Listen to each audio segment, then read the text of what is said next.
আসসালামু আলাইকুম রহমতুল্লাহ বরকাত। কয়েকদিন যাবৎ এই বাউল গান যাহা বুধিয়া মার্কেটের মধ্যে হওয়ার কথা ছিল প্রচার করছিল গফরগাঁয়। আলহামদুলিল্লাহ উলামায়ে কেরাম চেষ্টা করেছেন, প্রশাসনে যোগাযোগ করেছেন, এমপির সাথে যোগাযোগ করেছেন, উলামা সমিতির সমস্ত লোক পরিশ্রম করেছেন। আলহামদুলিল্লাহ আজকে এটা বন্ধ হয়েছে। উলামায়ে কেরাম চেষ্টা করেছেন, এমপি সাহেব নিশ্চিত করেছেন যে এটা সম্পূর্ণ বন্ধ হয়ে গেছে।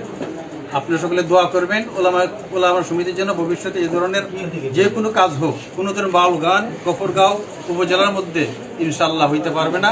ওলামায়ে কেরাম এই ব্যাপারে বদ্ধপরিকর। পর থেকে কয়েকজন প্রতিনিধি দল এসেছিলেন, তারাও আমাদের সাথে সাক্ষাৎ করে গিয়েছেন এবং তারা নিজেরাও প্রতিশ্রুতি দিয়ে গিয়েছেন যে আমরা এটা বন্ধ করে দিলাম।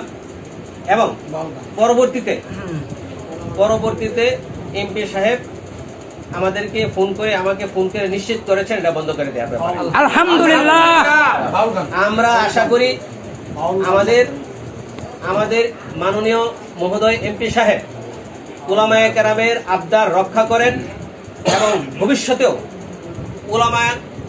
উলামায়ে কেরামদেরকে সাথে নিয়ে তিনি চলবেন এবং আলেম উলামা বান্ধব, ইসলাম বান্ধব এবং মুসলিম বান্ধব, ইসলামের কোনো স্বার্থের উপর আঘাত আসে, ইসলামের উপর স্বার্থের কোনো ক্ষতি হয়, ক্ষুণ্ণ হয়, মান ক্ষুণ্ণ হয়, এমন কোনো কাজের তিনি সমর্থন করেন না এবং করবেন না ইনশাআল্লাহ।